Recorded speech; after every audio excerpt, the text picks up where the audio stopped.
The pulse of neon. The store's neon sign flickered in a pattern that matched my heartbeat.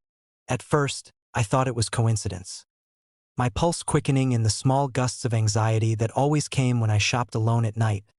But even as I leaned against the chipped counter near the checkout, I could feel the rhythm in my chest and see it mirrored in the harsh pink glow outside. One beat, two beats, a pause, then two more. Every pulse of color synced perfectly with me. The convenience store was almost empty. The fluorescent lights above hummed in their usual monotone.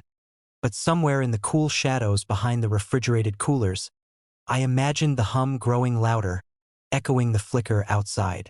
The air smelled faintly of stale coffee and vinyl-wrapped sandwiches. A fan in the corner churned lazily, its motor squeaking in a way that seemed almost conversational, almost responsive. I shook my head, pressing a hand to my chest, trying to will the rhythm to stop. But the sign's flicker was insistent. The neon pink washed across the glass front and reflected in the linoleum, tinting the shelves of instant noodles and candy bars. Shadows stretched and contracted with each pulse, crawling across the floor in time with the thrum in my chest. I tried to focus on the store itself, the mundane cereal boxes, soda cans, but the rhythm invaded everything. Even the humming of the coolers seemed to accelerate, droning in sync with my heartbeat. I wasn't sure if I was imagining it until I noticed the way the aisles bent toward the front windows. Not physically, of course, but perceptually. Every shelf seemed to tilt slightly as if leaning toward the neon, drawing my gaze. My own breathing had quickened. I could feel it rising, a shallow urgency that made the fluorescent lights flicker just enough to make me doubt my eyes. The store had become alive around me, a chamber amplifying my own body. Then I noticed him. A man, standing near the snack aisle, leaning on a shopping cart with one hand, his face obscured in shadow. He didn't speak, but his gaze held me like a lure. There was something unnerving in the way he nodded slightly, as if confirming an unspoken truth. "Looks like it's picked you," he said finally, his voice low and smooth, carrying more weight than the words warranted. "The sign. It's not broken." I swallowed. "Picked me?" I asked, though my throat felt tight and unnatural, as if my voice were not entirely my own. He didn't answer, only gestured toward the front doors, where the neon flickered in my heartbeat's tempo. I felt a pull, magnetic, impossible to resist. My fingers brushed the edge of the counter as if grounding myself, but even that was futile. The lights inside dimmed in response to my hesitation, the hum of the refrigeration units slowing and then quickening in an irregular cadence. "I think it wants you," the man said, almost casually, as if he were stating the weather. "Not just outside, deeper in." Deeper. I tried to step back, but the store seemed to contract around me. The aisles, the ceiling, even the checkout counter stretched toward the neon-lit front. My chest thumped harder, and the sign's flicker followed, every pulse like a command. My own heartbeat became a metronome I couldn't control. "You don't get to leave on your own," he said. "It decides." I wanted to laugh it off, tell myself this was some trick of the late-night emptiness, the isolation of fluorescent lighting and pink neon, but the flicker outside was too precise, too deliberate. I realized, with a creeping horror, that the neon was not malfunctioning. It was watching, communicating. It had known I would come, and now it wanted something from me. I stepped toward the door, and the cold glass resisted my touch. Or maybe it was my own hesitation that made it seem resistant. Outside, the windless night pressed against the storefront, silent but heavy. My reflection in the window blinked in time with the neon. My own eyes pink-lit and slightly wrong. "Just step outside," the man said, his shadowed face tilting as if amused. "It'll be easier if you don't fight it." The thrumming in my chest accelerated, each pulse vibrating through my skull. My limbs felt weightless, and the neon seemed to pulse inside me now, not just across the glass. I staggered, gripping the edge of the freezer, and the hum of the coolers surged in tandem with my panic, an oppressive, rhythmic chant. The aisles whispered, the candy wrappers rustled as if alive. I realized the truth, the horrifying clarity that made my skin crawl. The sign was not just reflecting me. It had matched my heartbeat because it had learned it, because it was shaping it. My own pulse was no longer mine. I felt it twist in my chest, slowing when the neon dimmed, surging when it flared, a foreign rhythm orchestrating every movement, every breath. The man's eyes gleamed from the shadows. See? You're already listening. I turned, desperately, to flee down the aisle, but the store stretched endlessly in all directions. Shelves repeated like infinity, the hum of the coolers multiplying. Every heartbeat of mine was another flash of pink, another pulse of command. I fell to my knees, clutching my chest, trying to wrestle control back, but the rhythm would not release me. Then I understood. The sign wanted me, not just to step outside, but to become part of it, to surrender fully. And in that moment, as the neon flickered directly into my eyes, I realized I had no choice. The pulsing light was a voice, the coolers a chorus, the shadows the final conductor. My heartbeat was no longer my own. It was the sign's. I rose slowly, stepping forward as if drawn by gravity itself.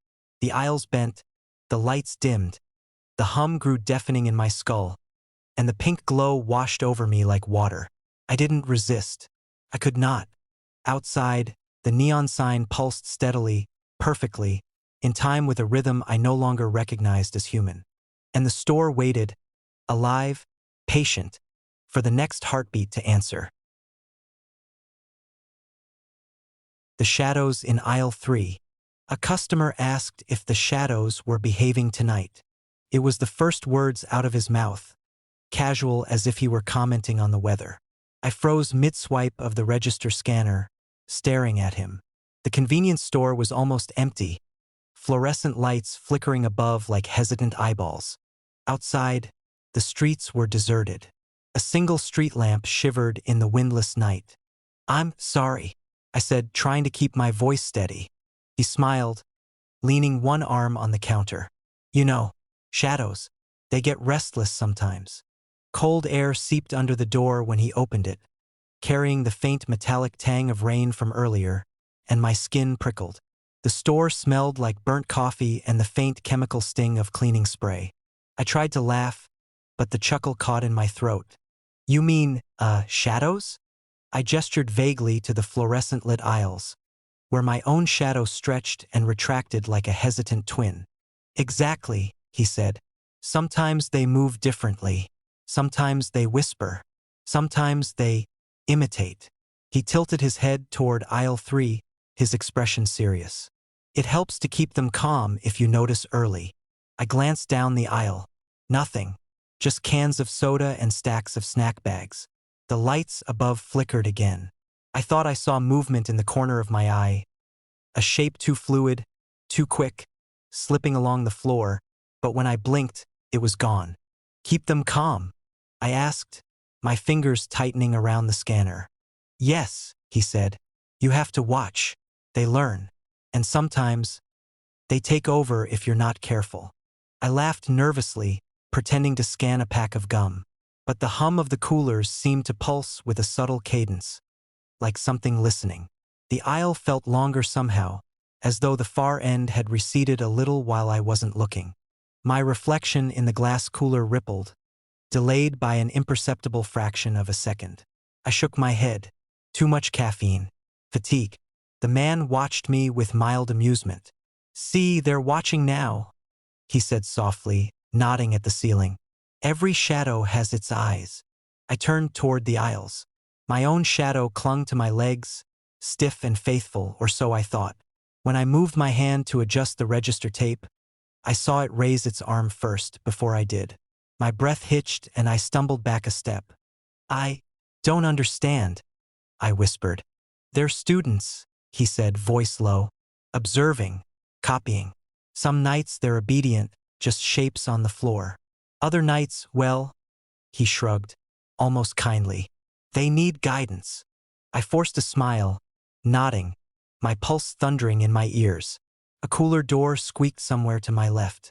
I glanced over. My shadow stretched along the floor, and I swear it blinked, like it was aware of me in a way it had never been before. "You can't ignore them," the man continued. "They notice hesitation, fear, curiosity. They like to play with those things. They learn fast. He reached into his pocket, pulling out a small notebook. Some nights I write their patterns down. Helps me keep control. You might try it. Just observe. And do what they do sometimes. Calm them. I wanted to leave to tell him this was insane, but the door had closed behind him, the latch clicking too softly, too slowly, like the sound had been swallowed. The fluorescent lights above flickered, leaving the aisles in brief shadows, shadows that seemed thicker than normal, darker, moving slightly against the natural flow of light. I moved down aisle 3 cautiously. Every step made the shadows quiver at the edges, writhing against the floor and walls. I reached for a bag of chips, and in the cooler reflection, I saw a figure shift. My own figure, reaching for a snack I hadn't touched yet. My pulse jumped, and the flickering overhead synchronized with it, like the store itself was alive and breathing. I backed away.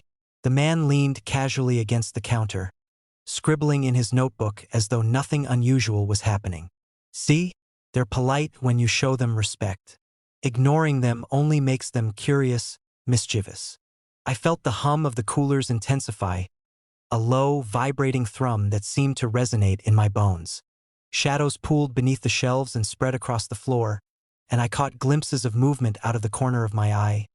Small, deliberate, mimicking the way I adjusted my posture, shifted my weight, raised my hands. I turned sharply.